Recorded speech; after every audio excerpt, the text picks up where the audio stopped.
Welcome back to the channel, guys. Today's video, we're going to do a John Meadows inspired leg day. Now, for those of you who don't know John Meadows, he has a channel, Mountain Dog One. He actually passed away a couple years ago, but his close people in his life are running that channel, and they're still putting out a lot of great content. While this stuff that you're going to see today is for more intermediate and advanced in terms of the intensity techniques like drop sets and partial reps. If you are a beginner and want to try this stuff, you can too. But I was really excited because I love training, especially lower body. It's something I've had issues with trying to develop over the years. He puts a lot of principles that he pulled from, Tom Platt's legendary quads. So it's a really great way to build a lot of muscle and add some variety to the workout. So I'm excited today. He's all about finding the right exercises that work for you and then making sure you push a lot of intensity. So we're going to get into a leg day today. All right, so we're going to start out today with the lying hamstring curl. Now, John Meadows is pretty big on this. I know the guys from RP Strength, Dr. Mike Israel, also big on doing hamstring isolation work. So while we're going to do a lot of quad work today, this is great for a couple of reasons. One, it helps just warm up the knee joint. Really good for people who have a little stiff knees or a little older. Two, it's a great way to get a lot of your hamstring work in and not have a lot of fatigue for like the squats and all that stuff, because the hamstring isn't really super active in squatting and a lot of our leg pressing. So we can get a lot of high quality work. If we were to do it after the squats, we're just going to be really tired, so it might not give the hamstrings as much love. And then lastly, just a great way to start the day off. I feel that for me, it helps get my hamstrings really pumping, and it allows me to get better stability for my squats. So when I'm doing my deep ranges of motion and my knee flexion, my leg presses, my squats, my pendulums, I'm able to really feel that stability with the hamstring, and then I get into it. So we're going to start today.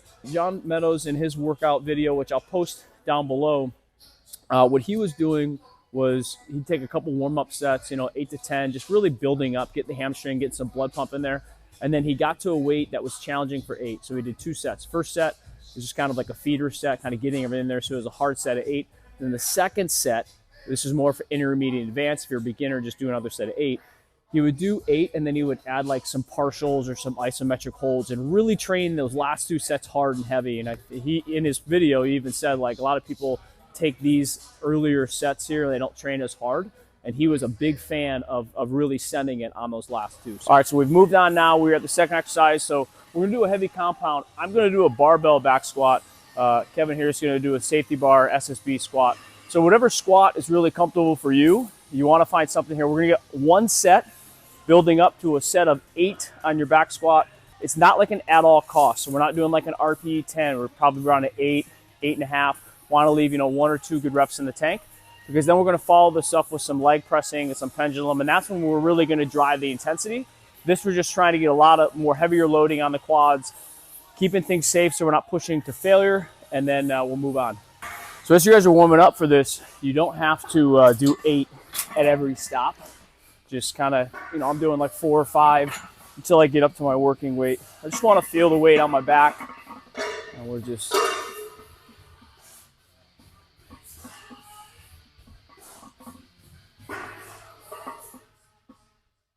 feeling the weight out.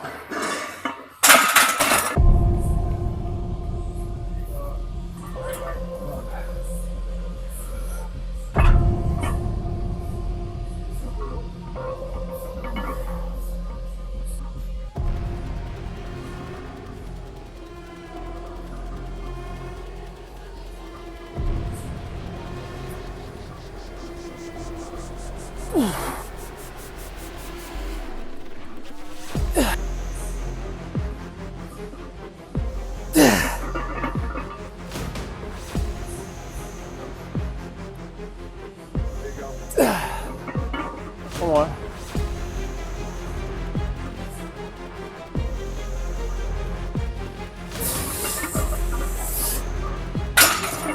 Okay. Maybe a tad heavy. RP 9 maybe.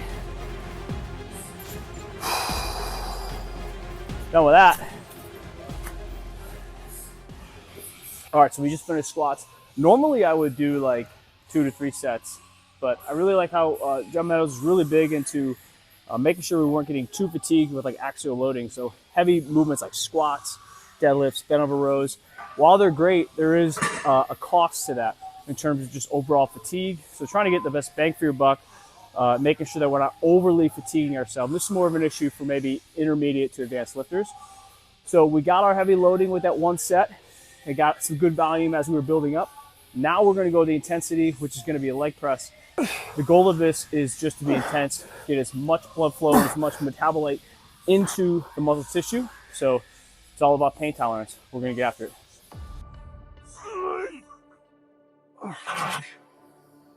I would love the quad shake on the unload.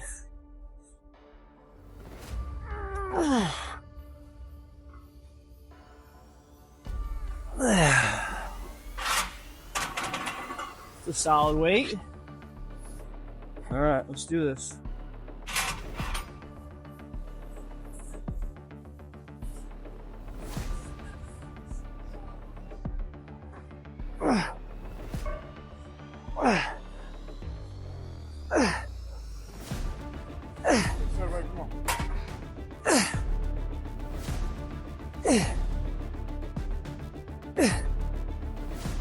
Two more. Yep.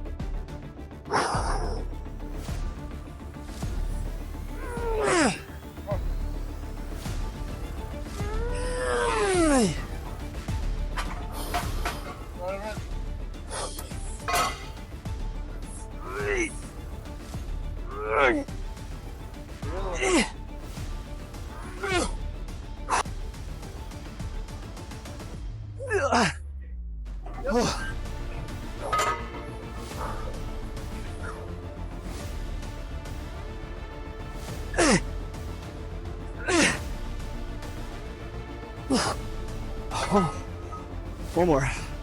Stay near. Get it out! Get it out! Get it out! Oh my God. Oh, there's that rush. Oh my God. That's serious. Oh, quads. All right, so we're up to the pendulum squat. If you don't have a pendulum squat, you can use a hack squat or something that allows you to get a big, deep range of motion stretch. At this point, your quads are juiced. Man, my quads, after that drop set over there, it's like tough to stand. I had to take a couple seconds to get my breath back. But what we're doing here, we want to choose a weight that you're going to get about 5 to 10 total reps with. We're doing one cluster set. A cluster set means we're going to do that first set, 5 to 10 reps, something challenging where you can get a big, deep stretch under control. Then we're going to take about a 20-second rest, no more than 20 seconds. Jump back on, get another quick little cluster, another set of, set of reps. Take another 20 seconds, and then get one more set. So it's really like 3 sets clustered together, which is why it's called the cluster set. And we're going to do this. We're going to just drive a bunch of more fatigue and volume into the quads. Again, this is something we're all about the range of motion. So this is great. Nice deep bottom position. Keeps back out of the position. So hack squat is perfect for this. Or even maybe like a Smith machine, feet forward, something that is quad dominant. Now, you really shouldn't have to do too many warm-ups for this, because at this point you should be pretty warmed up. I'm just doing one set. I'm a natty guy. So if you're a beginner, intermediate, and you're natty, try this out. You know, if you're on gear or something, maybe you can get away with doing a little more, but this will definitely rough you up. So I would start with one and then go from there.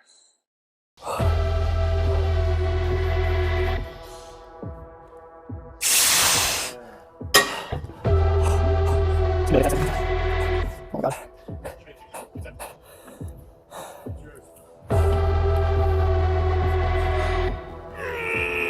Oh my God.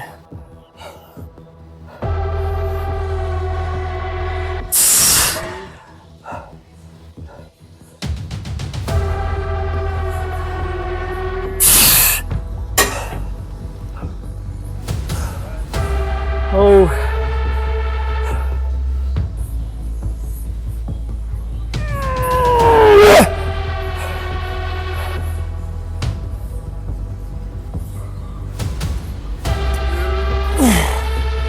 Fuck. Dude, that hit hard real quick. Whew.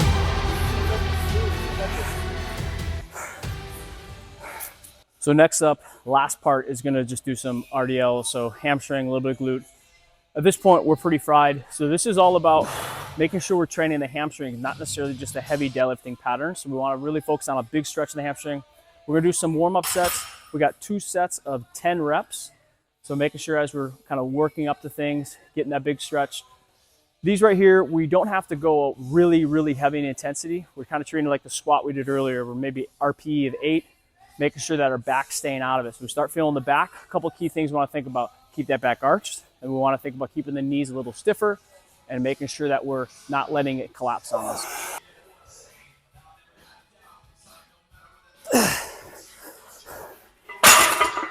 So if you have straps, use them.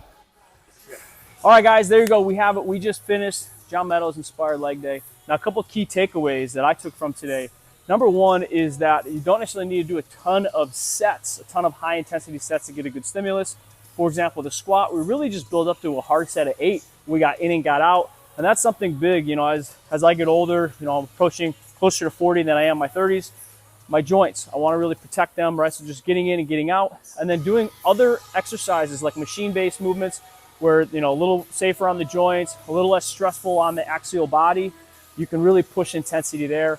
And then employing intensity techniques. So instead of having to do 4 hard sets, we're doing 2 hard sets, but we're clustering things together. We're doing drop sets, doing tempos, doing pauses, all that great stuff. As a lifter, I love training hard. Kevin loves training hard. We're in an era right now. Obviously, science is important, but we want to make sure we're still training intense. And John, rest in peace. You continue to put out great content, and you show us that intensity still reigns supreme. So thanks again for watching, guys. Until next time, get out there, grow some quads. Let's get after it. J2 Fit, baby. J2 Fit.